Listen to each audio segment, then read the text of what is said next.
کی برکات کہ جن کی وجہ سے مولا نے مناجات شعبانیہ کو بھی صلوات سے شروع کیا ہے۔ مناجات شعبانیہ میں پہلا جملہ جو آقا و مولا کا ہے وہ ہے کہ وسما دعائی اذا دعوتک، اے اللہ میری دعا کو سن جب میں تجھ سے دعا کروں، اے اللہ میری ندا کو سننا جب میں علی تجھے پکاروں۔ تو یہاں ایک سوال پیدا ہوتا ہے کہ اللہ تو سمیع بھی ہے، اللہ بصیر بھی ہے، مولا نے یہ کیوں فرمایا کہ اے اللہ میری دعا کو سن جب میں دعا کروں اور میری ندا کو سننا جب میں تجھے پکاروں؟ مولا نے یہ جملہ کیوں کہا؟ تو اس کے جواب دو ہیں۔ پہلا جواب کہ اس میں تو کوئی شک بھی نہیں ہے کہ اللہ سمیع اور بصیر ہے۔ دراصل انسان یہ چاہتا ہے کہ جب میں اللہ سے مناجات کروں یا دعا مانگوں تو اللہ میری طرف توجہ فرمائے۔ جیسا کہ دنیا میں آپ کسی کے پاس جاتے ہیں اور آپ ان کو بار بار کہتے ہیں کہ میری بات توجہ سے سننا، میری طرف توجہ کرو، میری طرف توجہ کرو، تو مطلب وہ دیکھ تو آپ کی طرف رہے ہوتے ہیں، لیکن آپ کا بار بار توجہ دلانا یہ ہوتا ہے کہ ان کے ذہن میں کوئی اور خیال نہ آئے، یہ میری طرف مکمل طور پر متوجہ ہوں۔ تو یہ جو مولا نے جملہ فرمایا وسمع دعائی اذا دعوتک وسمع ندائی اذا نادیتک، تو پہلی وجہ یہ ہے کہ اللہ اس انسان کی طرف متوجہ ہو جائے۔ دوسری وجہ کہ جب اللہ تعالی سمیع و بصیر ہے وہ تمام آوازوں کو سنتا ہے، تمام آوازوں کو سنتا ہے، چاہے وہ پرندوں کی آوازیں ہیں سنتا ہے، انسانوں کی آوازیں ہیں سنتا ہے، جو دریا میں ہیں ان کی آوازیں بھی سنتا ہے، جو ہوا میں ہیں ان کی آوازیں بھی سنتا ہے۔ گویا اللہ ہر پکارنے والے کی آواز کو سنتا ہے، لیکن قبول کسی کسی کی ہوتی ہے، ہر کسی کی نہیں ہوتی، اور عنایت بھی اللہ کسی کسی کو کرتا ہے، ہر کسی کو نہیں کرتا۔ تو مولا کا یہ جملہ فرمانا کہ وسمع دعائی اذا دعوتک وسمع ندائی اذا نادیتک، اس سے مراد یہی ہے کہ خداوند کریم کی توجہ اور میری دعا کی قبولیت کی طرف ہو جائے۔ اس لیے اللہ کی بارگاہ میں یہ جملہ کہا کہ اے اللہ جب بھی میں دعا مانگوں میری دعا کو سننا، جب بھی میں پکاروں میری پکار کو سننا، اے اللہ، اور جب بھی میں تجھ سے مناجات کروں تو میری طرف متوجہ رہنا۔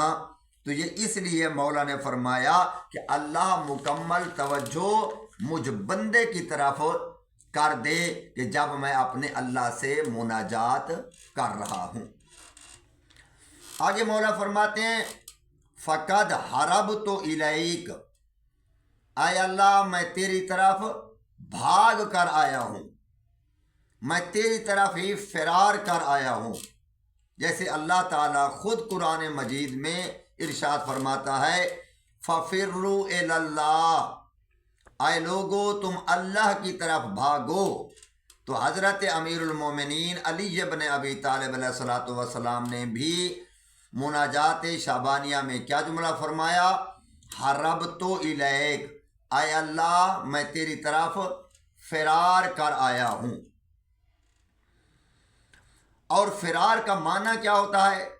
یعنی اے اللہ جو تیرے علاوہ وحشت محسوس ہوتی ہے تیری طرف بھاگ کر آنے کے لیے اس کو سکون میں بدلنا چاہتا ہوں، تیرے ساتھ مناجات کر کے مجھے سکون ملتا ہے، میں اس لیے تیری طرف بھاگ کر آیا ہوں۔ فرار اللہ سے مراد یعنی توجہ الی مسبب الاسباب، یعنی انسان کا مطلقاً اپنی توجہ کو اسباب کی طرف نہ کرنا بلکہ مسبب الاسباب کی طرف کرنا۔ گویا مولا سمجھانا کیا چاہتے ہیں کہ جب انسان دنیا میں کسی بھی اسباب کی طرف دوڑتا ہے تو اسے چاہیے کہ فقط اسباب پر سہارا نہ کرے، حربت الیک، بلکہ اس کا مطلقاً جو سہارا ہے وہ مسبب الاسباب ذات ہونی چاہیے، سبب سہارا نہیں ہونا چاہیے۔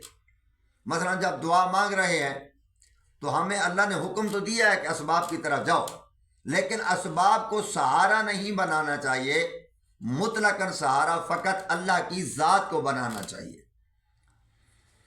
عبداللہ بن خفیف دیار پارس کے مشائخ میں سے ایک تھا۔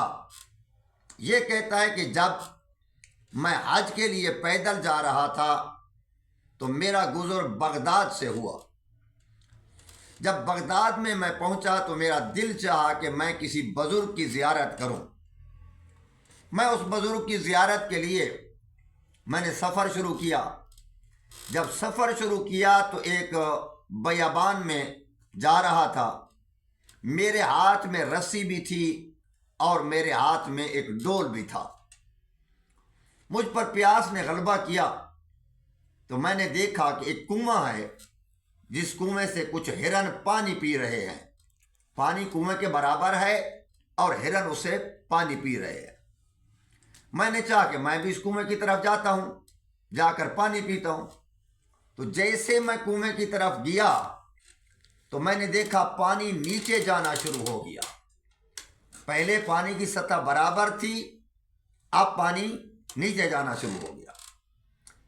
تو میں نے وہاں کہا کہ اے اللہ، کیا میرا مقام اس ہرن سے کم ہے کہ میں آیا تو پانی نیچے جانا شروع ہو گیا، جب ہرن پانی پی رہا تھا تو اس وقت پانی کی سطح برابر تھی۔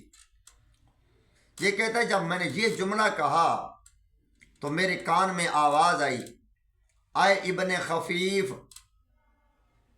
تجھے سہارا ہے اپنے ڈول اور رسی پر، لیکن ہرن کو کسی چیز کا سہارا نہیں تھا، وہ فقط مجھ اللہ کے سہارے پہ آیا تھا، تو میں اللہ نے اس کے لیے پانی کی سطح کو برابر کر دیا۔ یہ شخص کہتا ہے کہ میں واپس چلا، 2 قدم چلا کہ میرے کان میں پھر آواز آئی، ابن خفیف واپس آ جاؤ، پانی پی لو۔ میں واپس آیا، میں نے وضو کیا، میں نے پانی پیا۔ تو نتیجہ کیا ہے اس واقعے کا وہ بتانا چاہتا ہے۔ وہ بتانا چاہتا ہے کہ جب انسان مکمل سہارا اپنے اسباب پر کر لیتا ہے اور مسبب الاسباب کو بھول جاتا ہے تو اس وقت انسان ٹھوکریں کھاتا ہے۔ لہذا اسباب پر مکمل سہارا نہیں ہونا چاہیے، مسبب الاسباب پر پورا سہارا ہونا چاہیے۔ اس لیے دعا ہے نا، اللہم یا سبب من لا سبب لہو، یا سبب کل ذی سبب، یا مسبب الاسباب بغیر سبب۔ یہ دعا ہے، اے بغیر اسباب کے سبب کرنے والی ذات اللہ، جس کا کوئی سبب بھی نہ ہو، اس کے اسباب پیدا کرنے والی ذات بھی کون ہوتی ہے؟ اللہ کی ہوتی ہے۔ تو انسان کو مطلقاً اپنے اللہ کی طرف توجہ کرنی چاہیے، اپنے اسباب پر توجہ نہیں کرنی چاہیے۔